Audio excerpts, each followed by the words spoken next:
You drive it, you define it. That's how Hyundai wants us to view this car, their small Kona SUV, here usefully improved. If you like cars of this kind, you're probably going to like this one because it ticks all the usual boxes in terms of style and fashionability. There's more though to this little crossover than initially meets the eye. News that this Kona range is, in this updated form, primarily all electrified, will probably lead you to expect more changes in the drive demeanour of this standard model than are actually delivered. As before, there are full hybrid and all electric models further up the lineup, but the mainstream variants like this one merely get 48 volt mild hybrid embellishment for the core 3-cylinder 1 litre T-Gdi petrol unit, which offers 120 PS. The difference that the mild hybrid technology makes isn't very noticeable, although Hyundai has provided a selectable energy flow screen in the instrument binnacle, so you can see how that system is working. And its WLTP related efficiency benefits, they aren't very significant either. This 48 volt model manages up to 47.1 mpg on the combined cycle and up to 135 grams per kilometre of CO2. That is hardly any different from what you could expect from the unelectrified version of this engine, and that's despite the addition of the brand's latest IMT, Intelligent Manual Transmission System, to the standard spec, which decouples the engine from the 6-speed stick-shift gearbox after the driver releases the accelerator.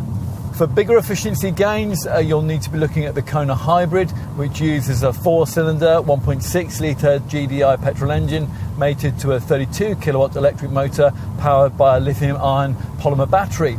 The system works via a 6-speed dual-clutch automatic gearbox, and the total output is 141 PS. The Kona Hybrid's battery is only 1.56 kilowatt hours in size, so there's no question of plugging in, but the self-charging setup frequently reverts away from combustion power at urban speeds, hence a properly efficient set of WLTP related stats, up to 57.6 mpg on the combined cycle and up to 112 grams per kilometre of CO2.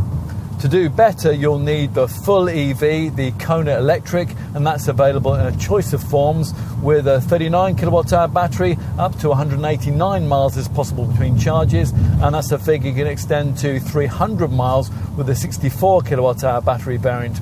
A completely different audience is being targeted by the flagship model in the Kona lineup, the powerful Kona N, which uses a 2 litre GDI petrol power plant, putting out 280 PS through the front wheels.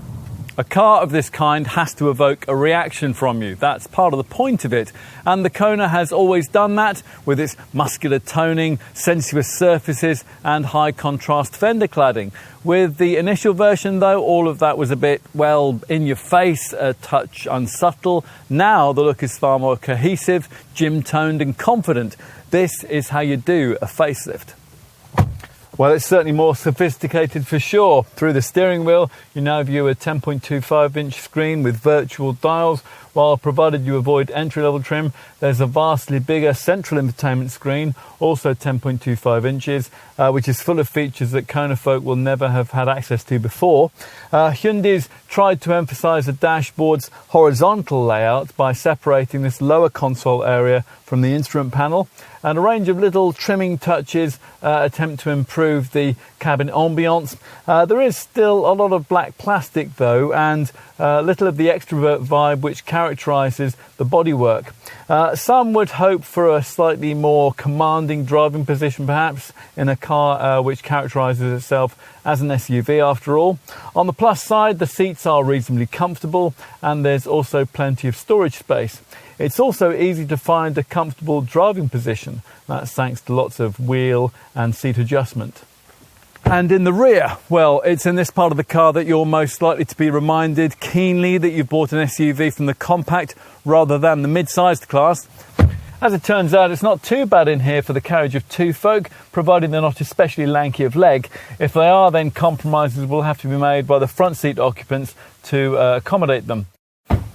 Let's finish with a few words on boot space. The tailgate's light to lift and it reveals a 374 litre luggage area in this mild hybrid model. It's the same with a full hybrid Kona, but the figure falls to 332 litres with the Kona Electric. Push forward the 60/40 split folding rear seat and you'll reveal a relatively flat loading floor with as much as 1143 litres of total fresh air if you load to the roof. So, does this car continue to have what it takes to stand out? Well, most agree that it's been styled to do that, which in this segment is half the battle. In its next generation form, the looks will need to be matched by more engaging drive dynamics and perhaps more of a premium feel inside. For the time being, though, what we have here should be enough to continue Hyundai's sales momentum in this segment. The Kona Electric and the Kona N are standout products. And this commoner version too now stands out just a bit more in the high street, which for its target market is all it really needs to do.